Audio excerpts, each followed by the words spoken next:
Master. Master, ఈ మధ్యకాలంలో ఎక్కువ జనాలు ఒకే క్వశ్చన్ అడుగుతున్నారు మాస్టర్. అదేమంటే, నాకే సమస్యలు వస్తున్నాయి, నేను ఎంత మంచిగా ఉన్నా కూడా నన్ను ఏదో ఒకటి అని బాధ పెట్టడం, ఏదో ఒకటి అట్లా అంటే చాలా సమస్యలు వస్తున్నాయి మాస్టర్. దీని నుంచి ఎలా బయటపడాలి అని అడుగుతున్నాను మాస్టర్.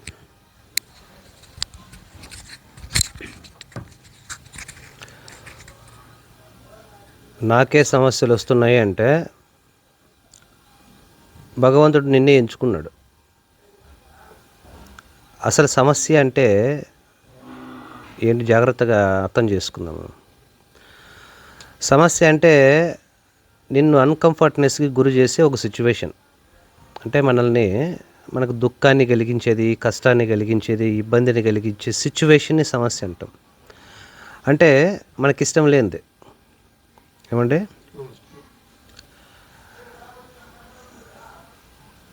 ఒక మనిషికి ఒక సమస్య ఎందుకు ఇవ్వబడుతుంది అంటే,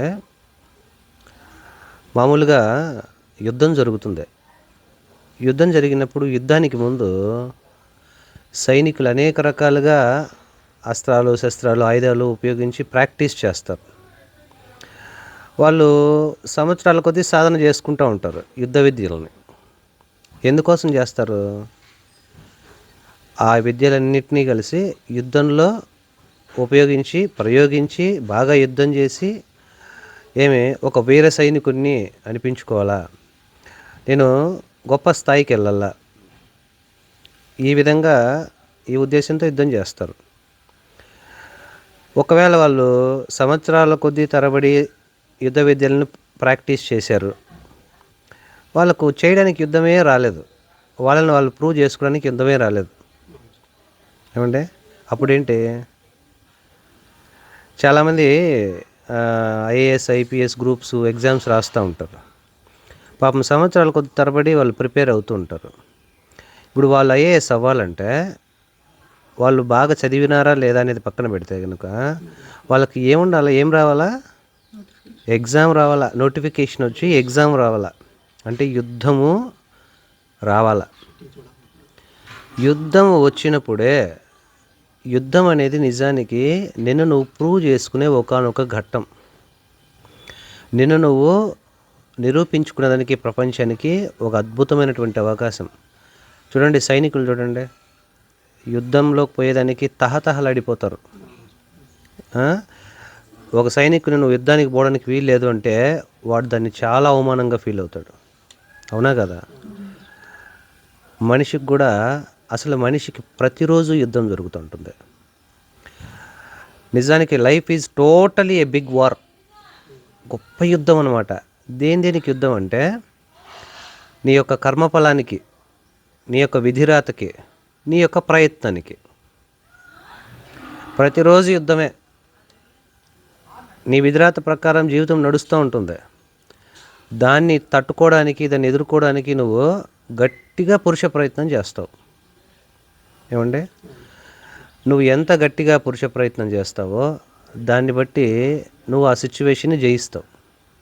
నువ్వు ప్రయత్నం చేయలేదనుకోండి, నీ విధిరాత గెలుస్తుంది. మనిషికి సమస్యలు ఎందుకు వస్తాయంటే, నిన్ను భగవంతుడు ఎంచుకున్నాడు, నిన్ను ట్రైన్ చేయాలనుకున్నాడు, నిన్ను బలవంతుని చేయాలనుకున్నాడు, నిన్ను ఒక అనుభవజ్ఞుని చేయాలనుకున్నాడు. కాబట్టి నీకు సమస్యలు వస్తాయి. సమస్యలు రాలేదనుకోండి, నిన్ను ఏ పనిలో కూడా ఉపయోగించుకోవడానికి భగవంతుడు నేను ఎంచుకోలేదు అని అర్థం. అంటే you are not eligible to do anything. ఒక గొప్ప ఘనకార్యం చేయడానికే నేను ఎంచుకోలేదు. ఎందుకంటే నువ్వు ఇంకా సిద్ధం కాలేదు.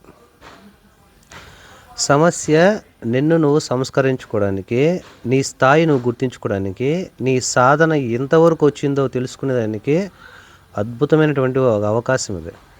ఒక ఆధ్యాత్మిక సాధకుడు ఉన్నాడు. వానికి రోజులో అనేక సార్లు కోపం వస్తుంది, అసహనం వస్తుంది, ఈర్ష్యాద్వేషాలు వస్తాయి. నాకే ఎందుకు జరిగిపోతుంది ఇదంతా, ఇటువంటి నిరాశ నిస్పృహలు వెంటాడుతాయి. అంటే ఏంటి, ఇంకా నువ్వు ఇంప్రూవ్ కావాల్సి ఉంది, ఎవరైనా ఏమైనా అంటేనే నీకు కోపం వచ్చేస్తుందంటే అర్థం ఏంటి? నువ్వు ఇంకా యు ఆర్ నాట్ స్టేబుల్. నువ్వు ఇంకా సాధన పరిపక్వం కాదా, నువ్వు సిద్ధం అవ్వాల. మరి ఎవరు ఏమన్నా నువ్వు దాన్ని మంచి చెడులను సమానంగా స్వీకరించగలుగుతున్నావంటే దాని అర్థం ఏంటి? నువ్వు సిద్ధమయ్యావు. మరి నువ్వు సిద్ధమయ్యావో లేదో, నువ్వు స్థితప్రజ్ఞుడు అయ్యావో లేదో నీకు ఎలా తెలుస్తుంది? టెస్ట్ ఉండాలా, యుద్ధం ఉండాలా. నువ్వు యుద్ధంలో పార్టిసిపేట్ చేస్తేనే తెలిసేది నీకు. సమస్య కూడా ఒక యుద్ధం, ఒక అవకాశం. కాబట్టి నాకే ఎందుకు సమస్యలు అంటే, నీకు సమస్యలు వస్తాయి కాబట్టి నువ్వు గెలవాలి, కాబట్టి నీకు ఒక గొప్ప పని ఇవ్వబడింది కాబట్టి నువ్వు సిద్ధం అవ్వాలా. నిన్ను ఎంత రాపిడికి గురి చేస్తే నువ్వు అంత గట్టికి తయారవుతావు. నువ్వు 10 మందిని నడిపించగలిగినటువంటి స్థితికి నువ్వు చేరుకోగలుగుతావు. కాబట్టి భగవంతుడికి ఏ ఒక్కడి మీదో ద్వేషం ఉండదు. వారి వారి కర్మానుసారంగానే జీవితం ఉంటుంది. కానీ ఎంత విధిరాత ఉన్నా తన యొక్క ప్రయత్నము చేత తనను తను సంస్కరించుకోవడం చేత ప్రతిదాన్ని జయించుకోగలుగుతారు. మనము కార్మిక్ ఎనర్జీ అంటే కర్మఫలాల రూపంగా విశ్లేషించుకుంటే, ఒక మనిషి ఇప్పుడు దుఃఖపడుతున్నాడంటే కారణం ఏంటంటే, వాని గతంలో నెగిటివ్ ఎనర్జీ పాప ఫలం ఎంతో వాని అకౌంట్లో ఉంది. దాన్ని ఖర్చు పెట్టేసుకోవాలా, దాన్ని నల్లిఫై చేసుకోవాలా, జీరో చేసుకోవాలా. మరి నెగిటివ్ ఎనర్జీ ఖర్చు అయిపోవాలంటే మనిషి దుఃఖాన్ని అనుభవిస్తేనే. దుఃఖాన్ని అనుభవించాలంటే తప్పకుండా దానికి ఎవరు కారణమై ఉండాలి.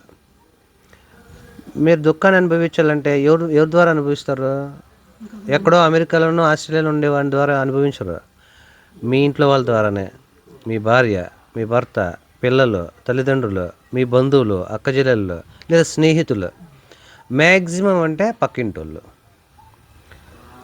వీళ్ళంతా ఎందుకు వచ్చారంటే నీ కర్మఫలాలను శూన్యం చేయడానికి వచ్చారు.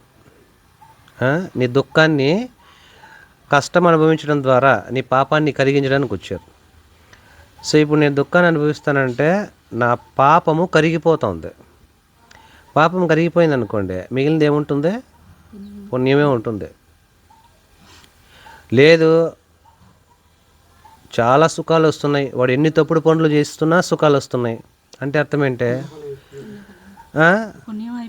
పుణ్యం ఖర్చు అయిపోతుంది, ఇంకా రాబోయేదంతా దుఃఖమే.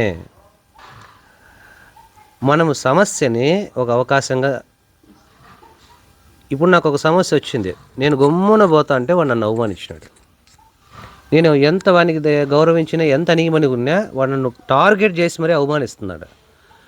నాకు ఇది ఒక అద్భుతమైనటువంటి అవకాశం నా అహంకారాన్ని తగ్గించుకోవడానికి. నాకు ఇది ఒక అవకాశం. ఇది నేను దుఃఖేషనుద్విగ్న మనః సుఖేషు విగత స్పృహ వితరాగ భయక్రోధ స్థితధీర్మునిరుచ్యతే. ఏమి దుఃఖములు వచ్చినప్పుడు ఉద్వేగం చెందిపోకుండా, అల్లాడిపోకుండా, సుఖం వచ్చినప్పుడు వెర్రెత్తిపోకుండా, రెండిటిని ప్రసన్నంగా స్వీకరిస్తూ తన యొక్క స్థితిలో ఉన్నవాడే ముని, ధీరుడు అనబడతాడు. మరి నువ్వు ధీరుడు అవ్వాలి కదా, భగవంతుని యొక్క ఆజ్ఞ ప్రకారము నువ్వు స్థితప్రజ్ఞుడు అవ్వు, నువ్వు ధీరుడు అవ్వు, నువ్వు కర్మయోగి అవ్వు. మరి అలా అవ్వాలనుకున్నప్పుడు నువ్వు ప్రతి ఒక్క అవమానాన్ని, ప్రతి ఒక్క దుఃఖాన్ని ఈశ్వరుడు నన్ను బలోపేతం చేయడానికి, నన్ను తయారు చేయడానికి, నన్ను సంసిద్ధుని చేయడానికి ఒక అవకాశం పంపించినాడు. మన యాటిట్యూడు, మన దృష్టికోణము, మన వైఖరి ఈ విధంగా ఉండాలి. ఒక ఆధ్యాత్మిక సాధకుడి యొక్క వైఖరి ఇదే విధంగా ఉండాలి. ఈ పాజిటివ్ యాటిట్యూడ్ ఉండాలి. మనము వాంటెడ్లీ దీన్ని డెవలప్ చేసుకోవాలి. సమస్యలు వస్తే రాని, నేను డీల్ చేస్తా. అర్థమవుతుందా? ఇలా ఉన్నప్పుడే మనము ప్రతిదాన్ని దాటుకోగలుగుతాం. సమస్యను సాల్వ్ చేయగలిగినటువంటి మొదటి దారి ఏంటంటే దాన్ని ఎదుర్కోవడం, దాన్ని యాక్సెప్ట్ చేయడం. దాన్ని యాక్సెప్ట్ చేసేస్తే సగము కష్టం అప్పటికే తీరిపోతుంది. ఒకడు నిన్ను అవమానించాలనుకున్నాడు, సరే రారా అవమానించు, అప్పటికే సగం అయిపోయింది ఇంకా. కాబట్టి ప్రతి మనిషికి సమస్యలు రావాలా.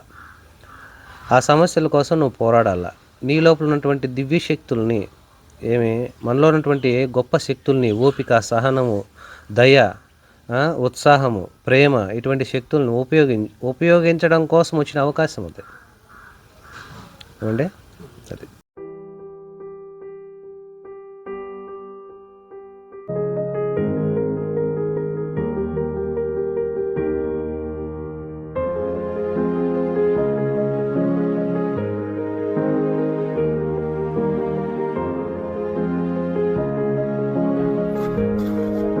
ఆహ్లాదమైనటువంటి దైవీకృతమైనటువంటి ఈ యొక్క దివ్యమైనటువంటి ప్రకృతి మధ్యలో ఈ మహర్షి తపోవన్ ఆశ్రమం ప్రపంచమంతా కూడా ఆధ్యాత్మిక జ్ఞాన తరంగాలను ప్రసరింపజేసేలా ఇక్కడ వాతావరణం ఏర్పాటు చేయడం జరుగుతుంది.